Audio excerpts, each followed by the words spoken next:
नमस्कार, स्वागत है आपका एक बार फिर से हमारे इस खास कार्यक्रम में। इस बार हम ब्यूरोक्रेसी, सरकार और सियासत की कई सारी रोचक खबरें लेकर आए हैं। तो चलिए शुरू करते हैं पावर सेंटर।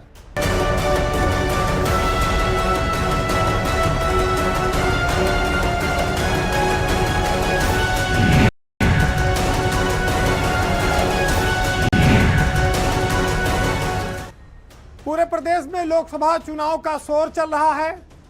हर कोई व्यक्ति, नेता, अफसर जो समाज के जानकार हैं वो इस गुणा भाग में लगे हैं कि किस सीट पर कौन जीतेगा, किसकी सरकार बनेगी। लेकिन इसी बीच उत्तर प्रदेश की ब्यूरोक्रेसी की एक महत्वपूर्ण खबर भी है जो अभी दबकर रह गई है। खबर यह है कि ब्यूरोक्रेसी में, उत्तर प्रदेश की अफसरशाही में कई बड़े बड़े दिग्गज नाम जो थे वो इस चुनावी शोर के बीच हमसे चुपचाप विदाई लेने की तैयारी में हैं।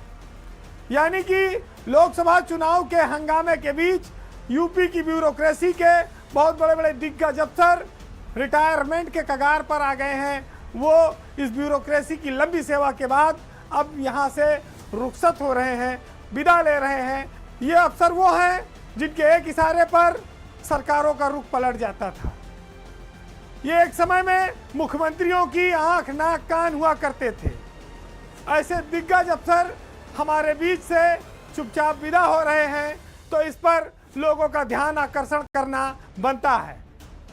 अगर आने वाले 6 महीनों पर हम नज़र डालेंगे तो ये देखेंगे कि कई सारे ऐसे लोग हैं जो हमसे लगातार हर महीने रिटायर होंगे, अलग होंगे, विदाई लेंगे। इसमें सबसे महत्वपूर्ण महीना मई का महीना है, जिस महीने में हम आपसे बात कर रहे हैं। इस मई महीने में योगी सरकार के 3 बहुत महत्वपूर्ण अफसर हमसे विदाई ले रहे हैं। अनीता सिंह जो मुख्यमंत्री की प्रमुख सचिव रही हैं, एसीएस हैं, वो भी इसी मई महीने में रिटायर हो रही हैं। 1988 बैच की आईएएस अफसर हैं अनीता सिंह।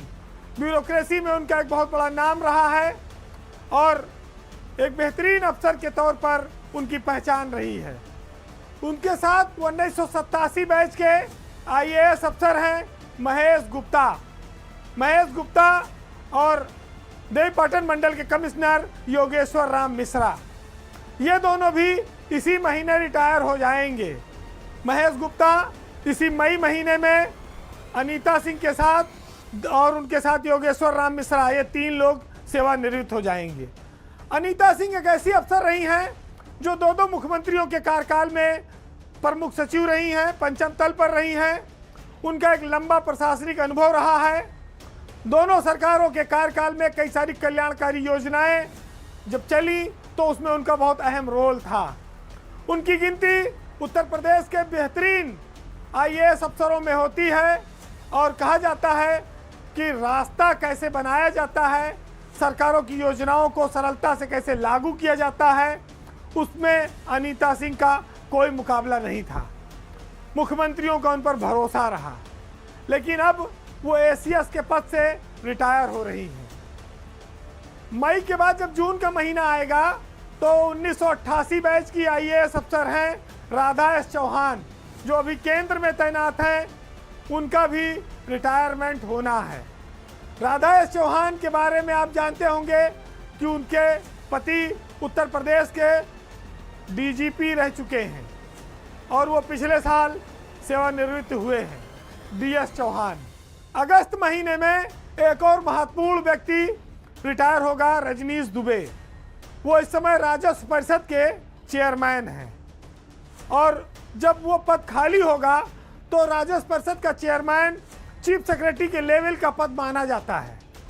तो रजनीश दुबे के बाद उस पद पर अगर सबसे कोई प्रबल दावेदार है, क्योंकि 88 बैच में कोई अफसर बचा नहीं अगर मनोज कुमार सिंह को छोड़ दिया जाए जो आईडीसी हैं, तो फिर 89 बैच का ही कोई आईएएस अफसर राजस्व परिषद का नया चेयरमैन बनेगा। अब 89 बैच में 2 नाम ही बचे हैं जो राजस्व परिषद के चेयरमैन बन सकते हैं।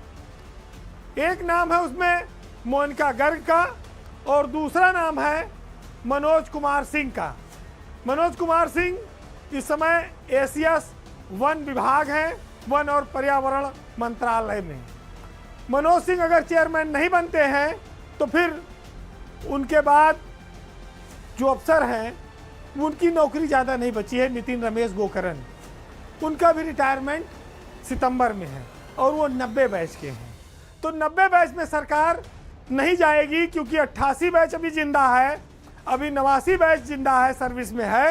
तो 90 बैच को चेयरमैनशिप सरकार नहीं देगी। तो इसकी प्रबल संभावना अब है कि अगर राजस्व परिषद का कोई चेयरमैन अगला बनेगा तो मनोज सिंह बनेंगे, जो वन विभाग में तैनात है।